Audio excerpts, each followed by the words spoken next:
think we lost our way. So we lost our focus, and we lost our place at the bedside, and we lost our passion for that hands-on nurse. Nurses, we do bodily care. We work with our hands, and there's great pride, I think, into doing that. But we kind of turned away from that work.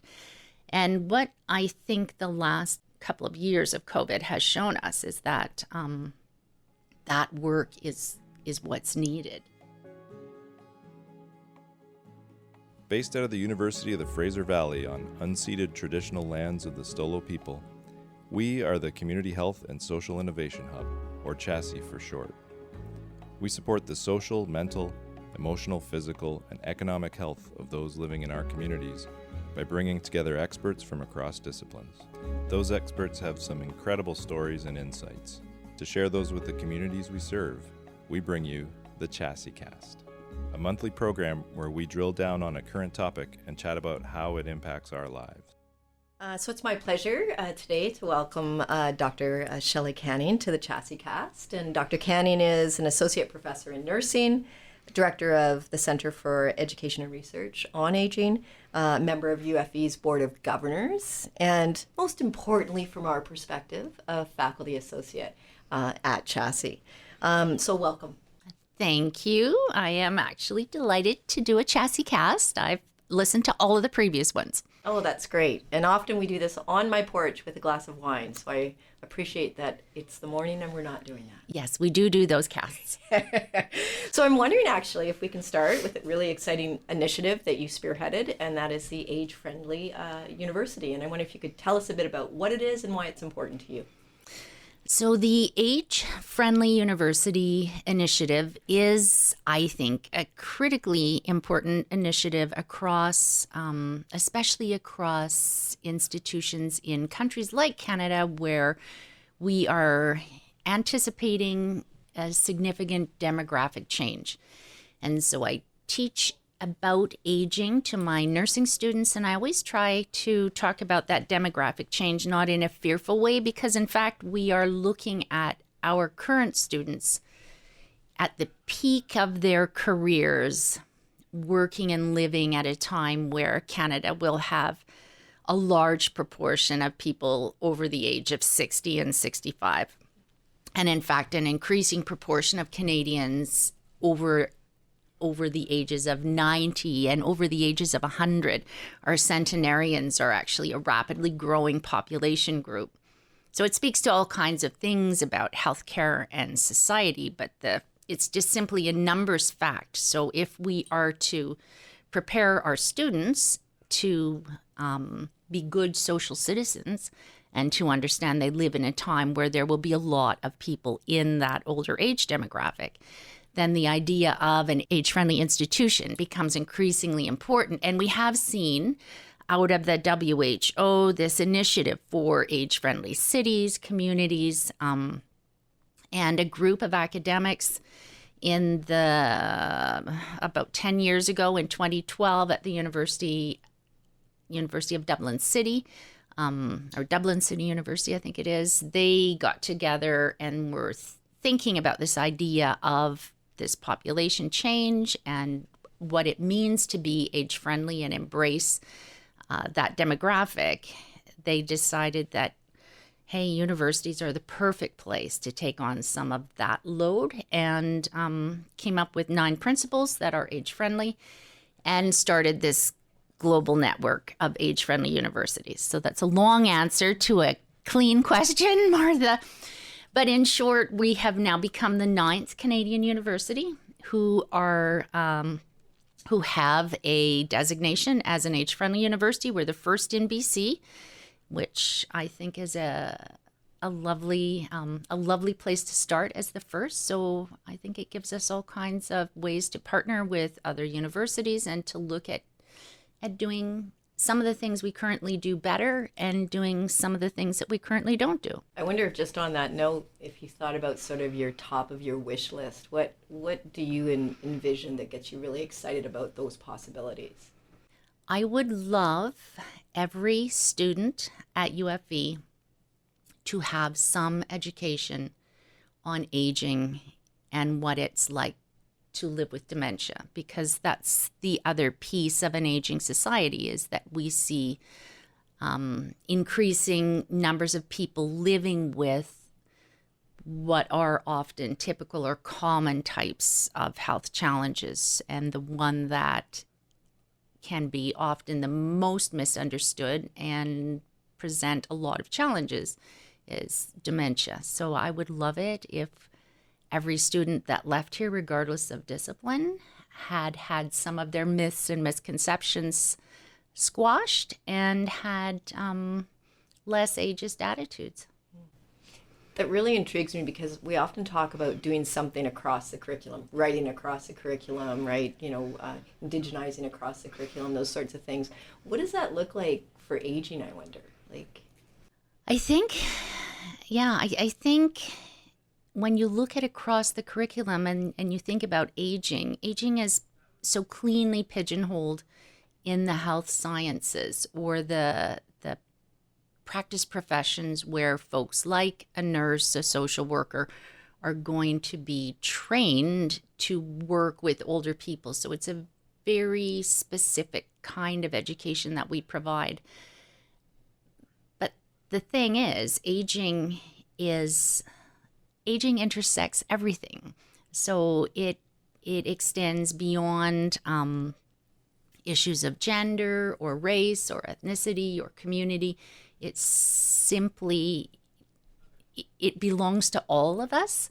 So I think if we look at how do we then take it across, widely across curricula, there's ways to think about how aging impacts each of the disciplines. I think a lot about business. I know there's certainly lovely intersections between health and business. And if you look at what will happen in the next decade, some of these folks that are aging into that older adulthood stage, there will be a much greater percentage of them that actually had worked and entered that time with pensions. So they have a different kind of financial portfolio than in decades past, where you would see a large number of the older population would be widowed women who had never worked outside their home. So they enter older adulthood and their financial portfolio is government pensions, so subsidized pensions.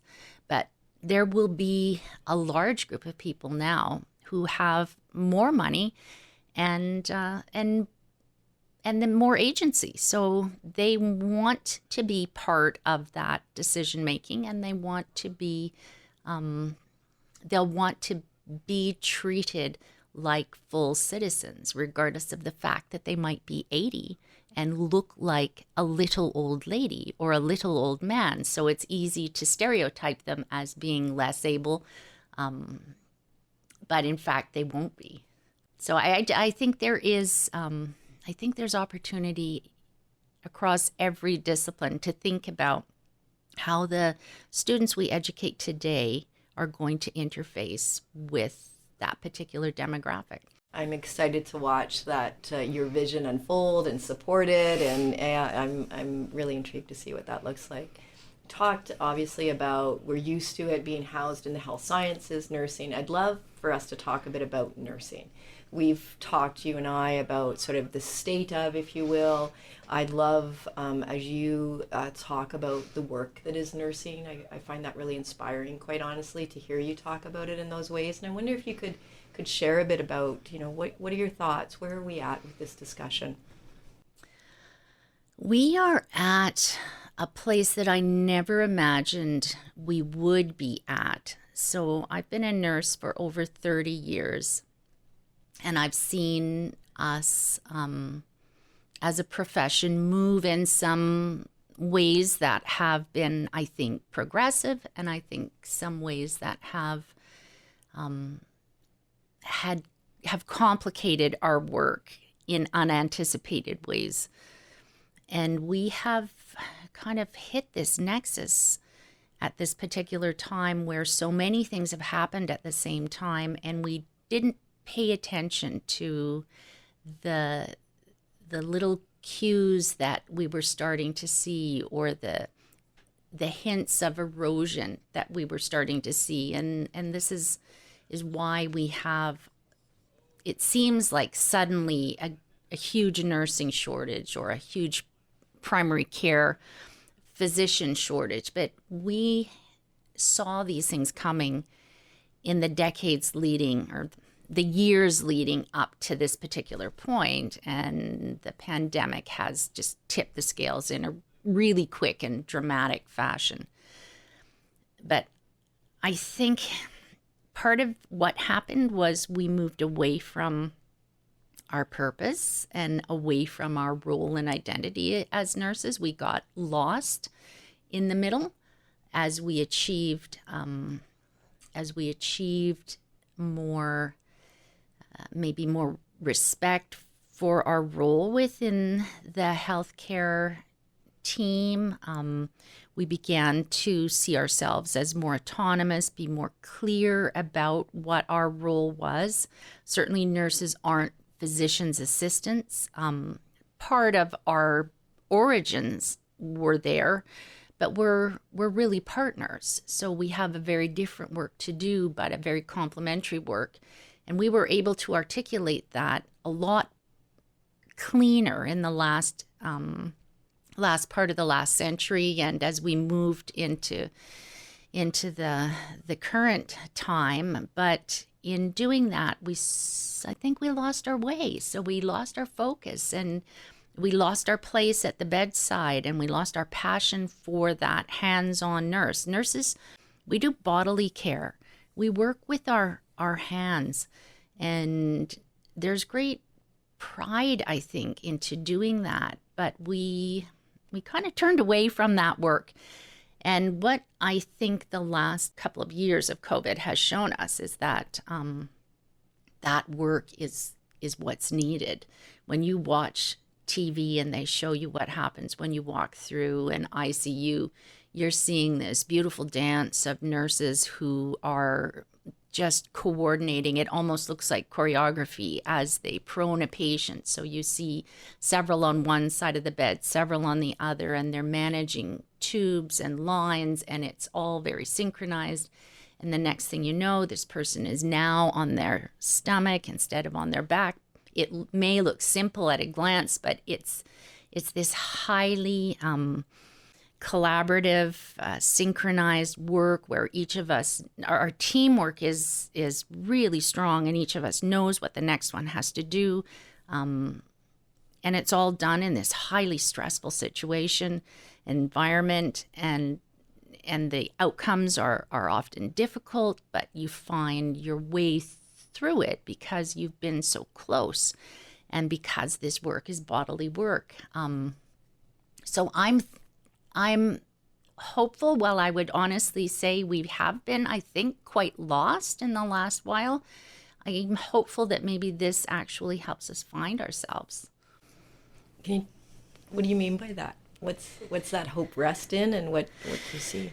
I hope it helps us find our way back to the bedside, where we look at that work not as beginning nursing work where we're anxious to move on to something different, where we're in a role that we see as a leadership role because we have a different title, or we're managing a lot of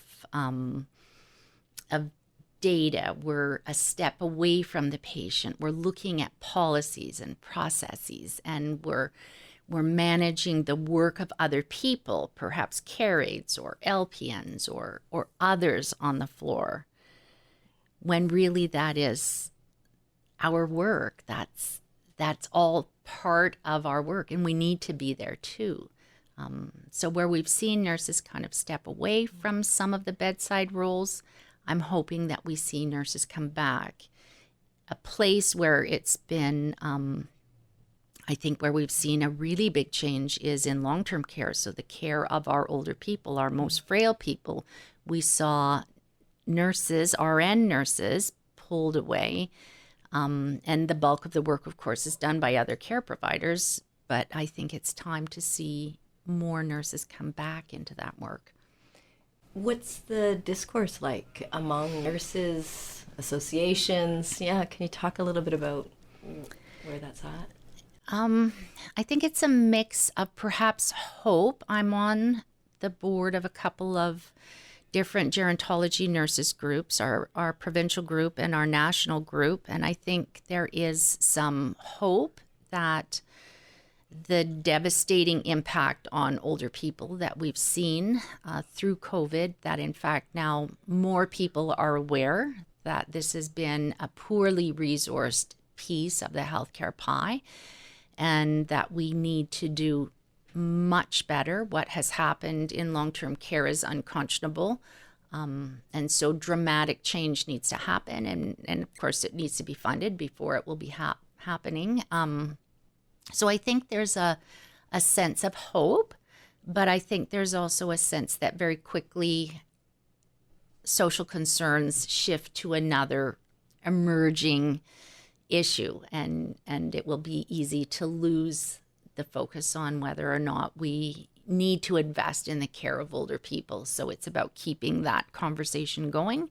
For me, I try to inspire new nurses. So I teach in the first year of the program. I try to have them see that the care of older people is going to be part of what they do wherever they're working. Over half of the patients in any hospital at any given time are older. And so they need to recognize if they're working in Emerge or ICU, wherever they are, it could be an exciting context, but it'll also be a context that they have to use a gerontology lens because the majority of their patients will be older. So having a passion for that will help them in that work. What do you see with incoming students? It's a different student. Well, in the first year, everybody's pretty excited. I have to say, I don't think they lose that. So they come in excited and they want to do the work. They don't usually know much about what nursing really is because media presents stereotypes that they're just not accurate. I think that they are needier in some ways. I think that they're also surprisingly resilient in other ways. So it ebbs and flows. I think it changes a bit all the time, but I think at the heart, actually, they're not much different than they would be all along. There's a group that are really keen, that do have some sense of nursing, and they just go forward no matter what and excel. And then there's a group that start and they're maybe not too sure, and it's up to us to, I think, have presented in a way that they can actually see themselves successful in that role. And then for others, it's maybe not the best choice either. And they realize that it's not a job for everybody, but it's like so many, as you describe it, that you think it's one thing, but how can you really know, because we only have these other images. So yeah. I wonder, as we close a little bit here, curriculum, as you bridge, we started with the age-friendly university and sort of your aspirations to think about, all students having some attention around that. You talk about nursing students, particularly in terms of their knowledge around it. I guess two angles into that, is it, how do you feel about the curriculum in doing the kinds of things you describe? The curriculum within nursing, there's so much that has to be covered in a 4-year program. So it's really difficult sometimes for others to understand that at the end of 4 years, we've only made a beginner. We can't do more than that because each area carries such a, they're all quite different. So whether you're teaching about pediatrics or surgery or advanced medical units or aging, each one of them is kind of a unique area. There's crossover for sure. There's nursing concepts and theories that apply to all areas of nursing, but there's a lot of specific learning that students have to do all along the way.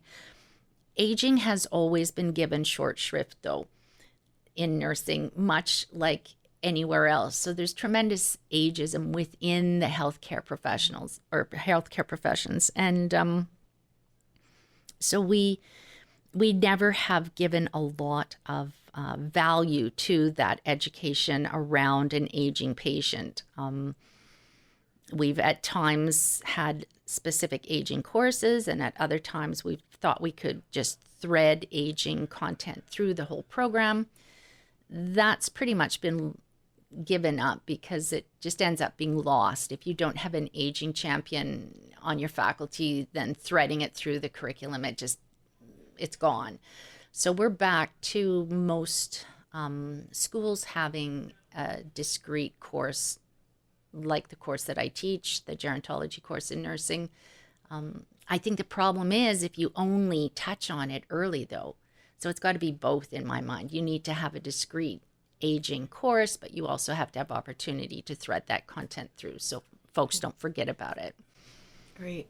Last question from me, and I think it's a nice way to cap, given your nursing experience, your teaching experience, all the other things that you do that inspire so many. What would be the course you haven't been able to teach yet, but that you'd love to teach? Oh, well, this is a course that I have been thinking about with one of my CERA colleagues, Dr. Leslie Jessamine, who has recently shifted back to the UK. But we are in the throes of planning a dementia course. And so a course where, again, it would be targeted to any student in any discipline at the university, not those who are already aiming at a healthcare profession type role. So it would be to better understand the experience of people who live with dementia, better understand what a long-term care environment really is, better understand the risks, better understand the interventions. All we see about dementia is the worst case scenario. And honestly, it is so wrong. So when I talk about systemic ageism, tucked neatly right in the center is systemic dementiaism. So we have all kinds of really negative and really harmful attitudes towards folks who live with dementia. And I would love the opportunity to get to teach that course. I'll look forward to it. Great. You'll be helping me. Well, thank you so much for taking some time with us. We really appreciate it. Thank you for having me. I hope I made some sense here. Much more than that. Thanks.